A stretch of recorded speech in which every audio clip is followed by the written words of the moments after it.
Hello and welcome to A Critical Dragon, where I talk about narrative in film, television, and in books. And today, another narrative video. I want to talk about the language paradox. A dwarf, an elf, a giant, an orc, and a human go into a bar, and they all order a beer. Do they all order it in the same language? The language paradox plagues all of science, or a lot of, I shouldn't say all, a lot of science fiction and fantasy, even some horror. And part of the reason is we have this expectation that these secondary worlds, that these fantastic realities are realistic. But we always remember that, well, to be honest, narrative is artificial. Narrative is artifice. Narrative is a simplified, to a lot of extents, narrative is a simplified form of relaying something about a world. And the language paradox has always plagued us. Authors have come up with various different fig leaves to try and hide this or paint over the cracks. So you have Douglas Adams' Babelfish, which automatically translates everything around you. You have Star Trek's Universal Translator. But ultimately, what it comes down to is there's always going to be a tension within the text between verisimilitude, authenticity, the idea of creating this brilliant, fantastical world, and the need of the modern reader to understand the narrative. There is always tension there. And sometimes authors succeed very well at this. Sometimes they fail, sometimes they err one way, and sometimes they fail the other. But ultimately, what we do is we buy into the concept that we pretend that this is all fine. That yes, we're reading this book, and in this book, everyone is speaking English. They're all speaking the same language. Let's just ignore the fact that that is ludicrous, that is absolutely bonkers, insane, crazy. Because think about it. In all of those science fiction stories, when they go to a new world and they go, oh, this entire planet all speaks one language, one. You can barely walk down the street without meeting someone who is bilingual, trilingual, who speaks multiple languages, who speaks a different language to you. Because let's face it, cultures all over a world will have different languages.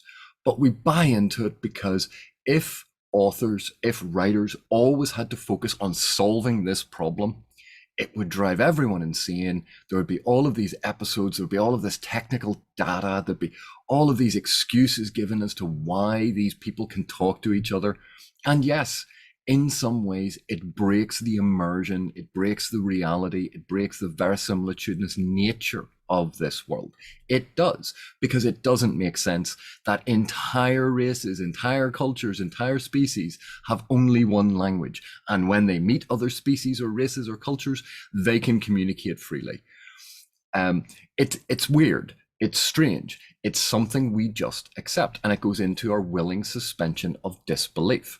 But let's talk about this, because it is a very strange one. Because with fantasy, and I'm going to use fantasy as an example, it's what I want to talk about. With fantasy, we accept this reality that everyone is basically speaking English. And again, slight coda here, of course, I'm speaking about Anglophone literature. If the literature is written in another language or translated into another language, it's the same issue, because everyone in this alien world or fantasy world is speaking a different language. But I'm just going to use English as an example because it's handy. It's what I speak. But in this world where all of these people are speaking and all of these cultures are interacting and it's a foreign world, we buy into the conceit. We suspend our disbelief. We pretend that it's all fine. And there is a lie that we all agree on, which is the stuff that's happening in that world is happening in a language we don't understand, but it is being relayed to us in English. And the best example I can think of where you can easily visualize this is in the film The 13th Warrior, with Antonio Banderas sitting with a group of Vikings. He's playing a Persian character, but up until this point, he's always been speaking English.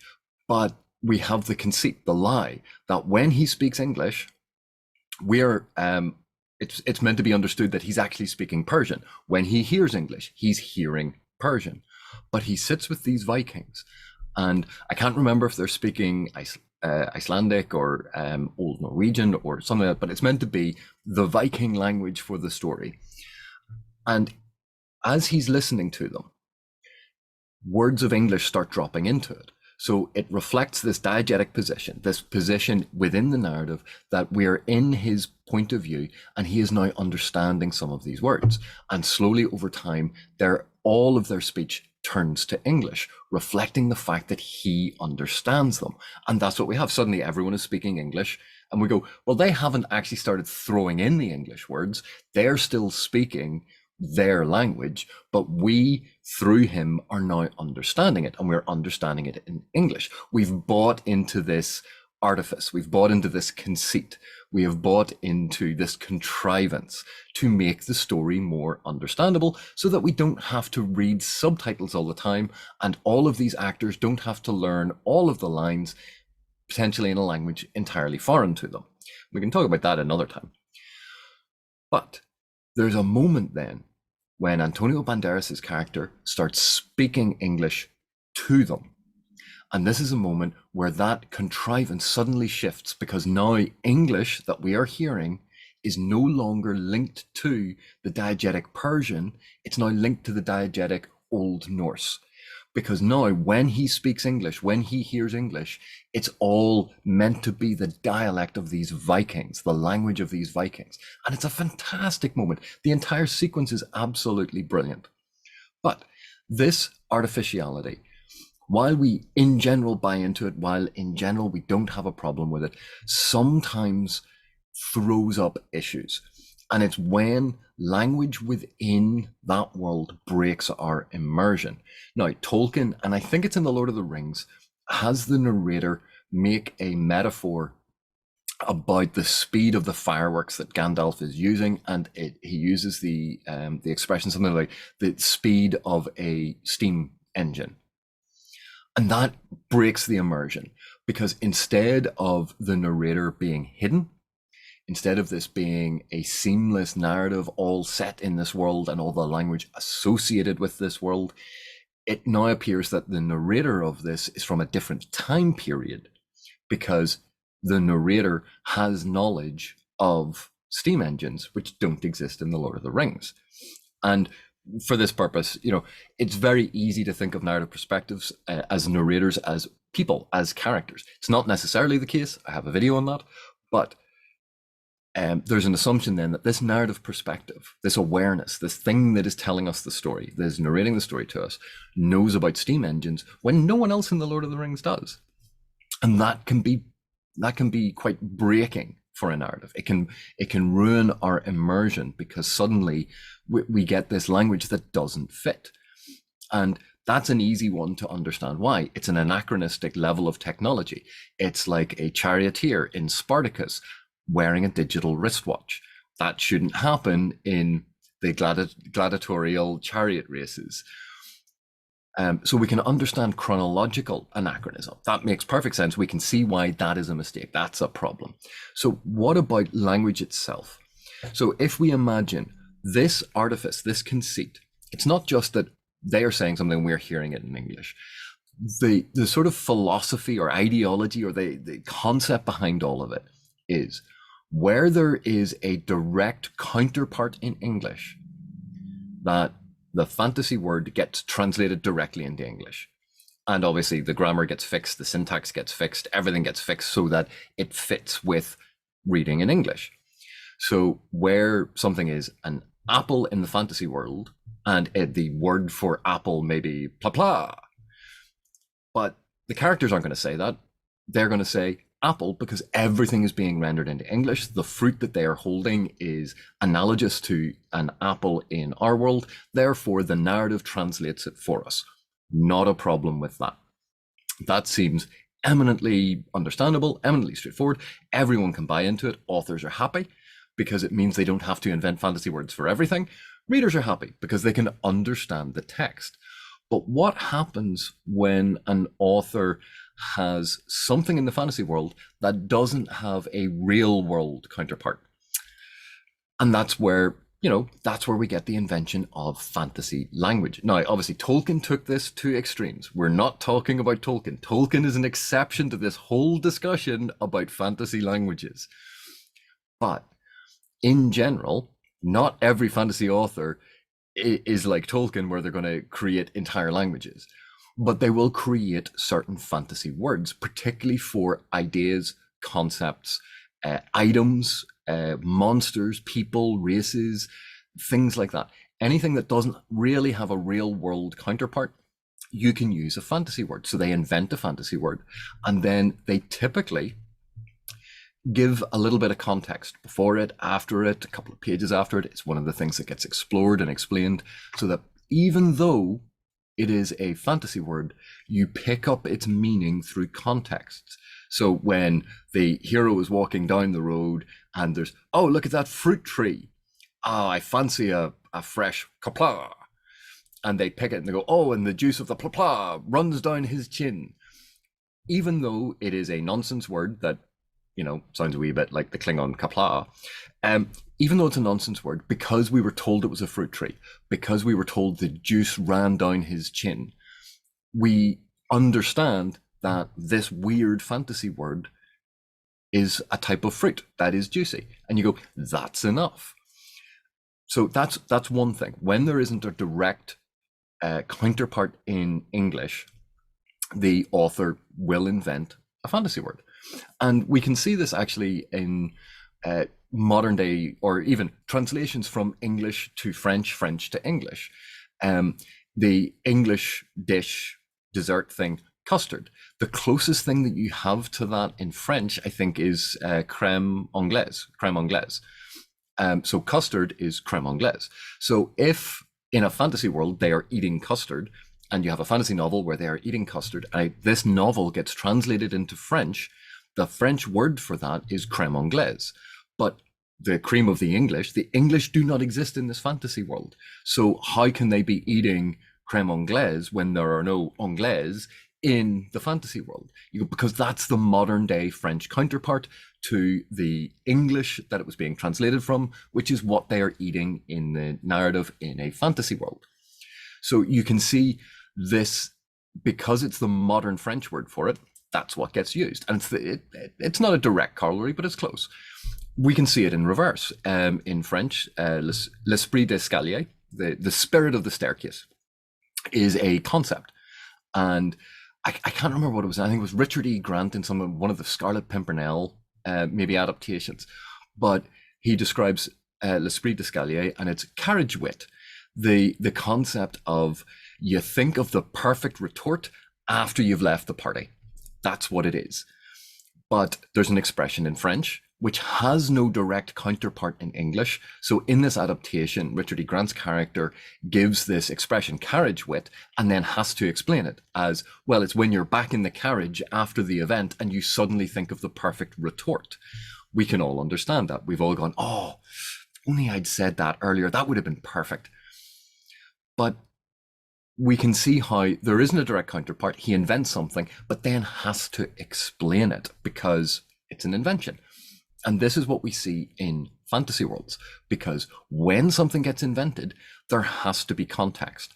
And if we are asking a fantasy author to invent more and more and more fantastical terms, that means they can throw millions of them in.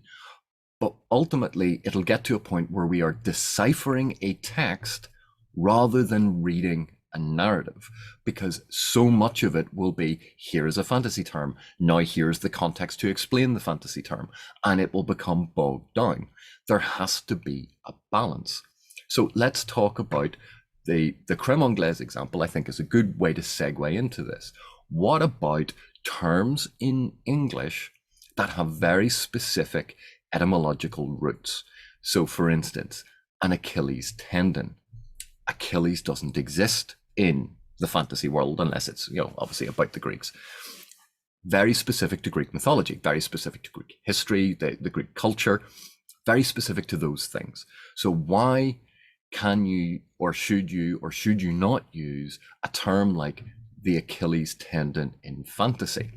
Because when you read that, you go, but Achilles didn't exist in that world. Why are they using that term? And the thing is, we go back to that original conceit, that original contrivance. They're not using that term.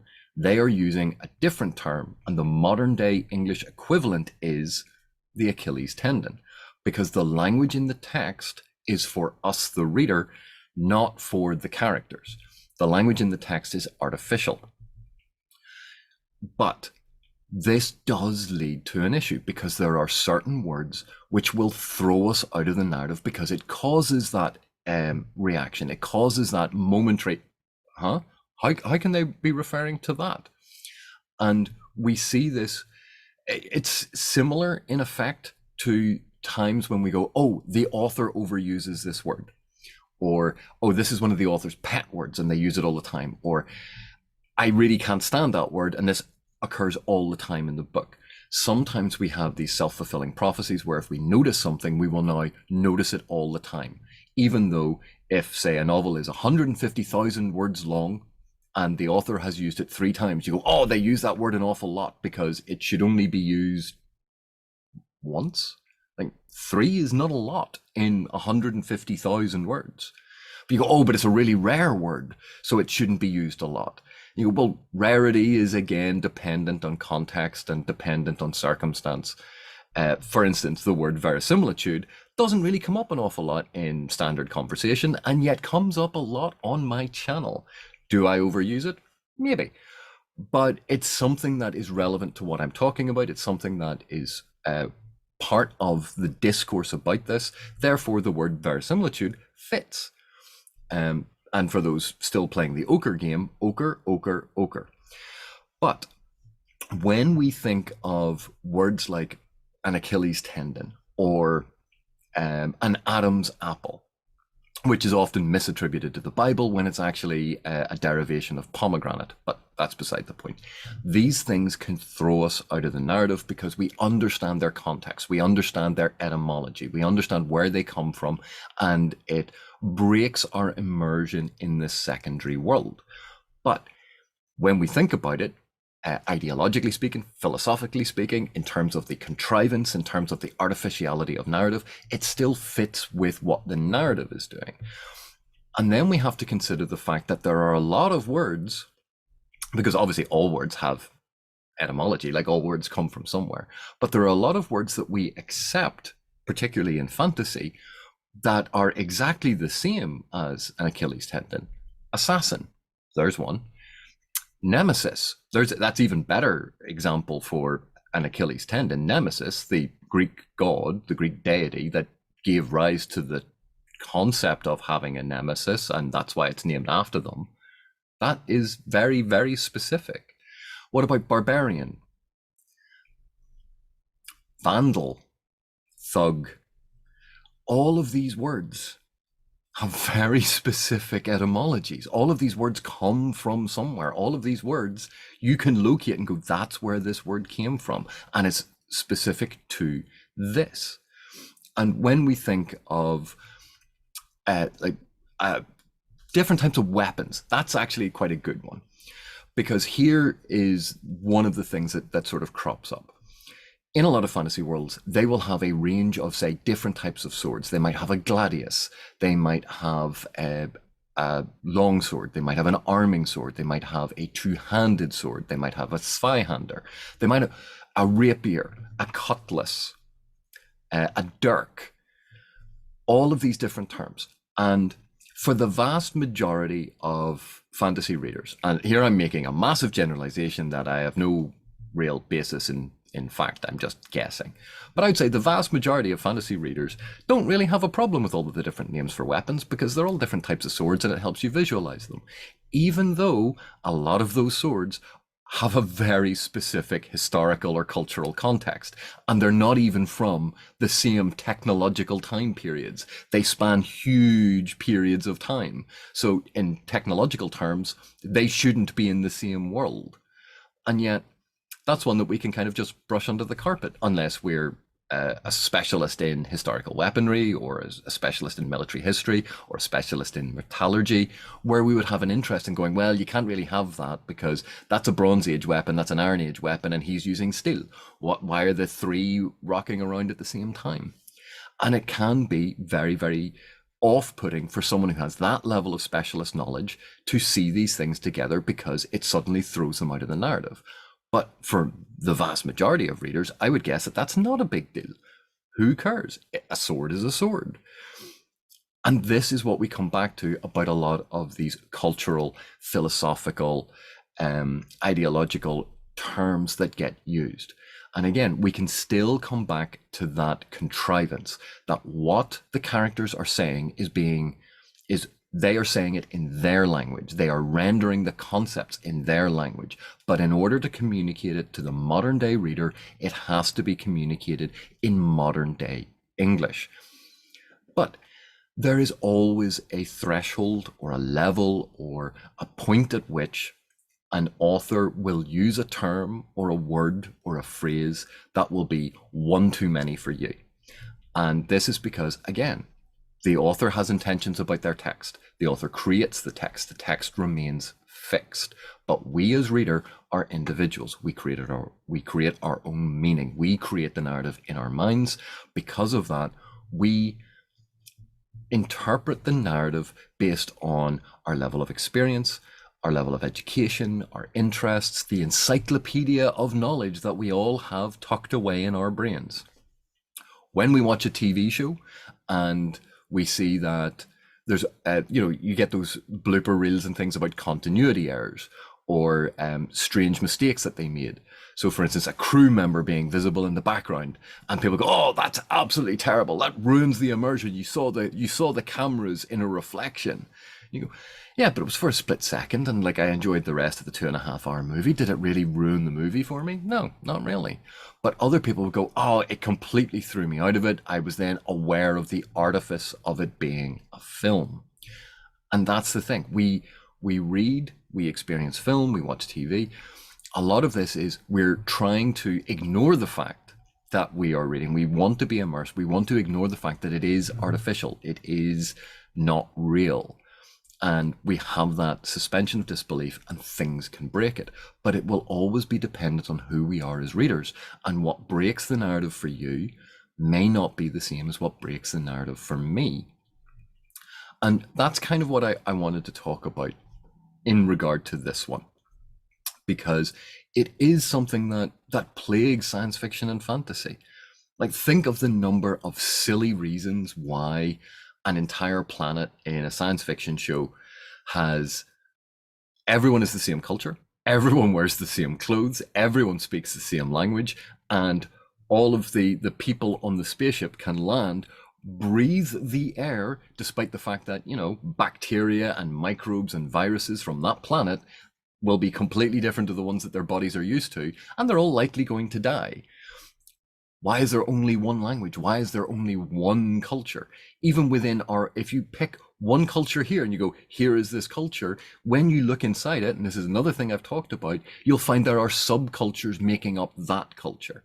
You can talk about, grunge music is an example. But as soon as you talk about grunge, you can talk about the subdivisions within grunge. You can talk about rock music, and then you talk about the different types of rock music. When we talk about fantasy, we can talk about the different subgenres of fantasy. This applies the same to culture. You talk about the Irish, and then you go, well, is the Irish all homogenous? Is it all exactly the same? Is it a cohesive unit that shares all of these cultural beliefs? No.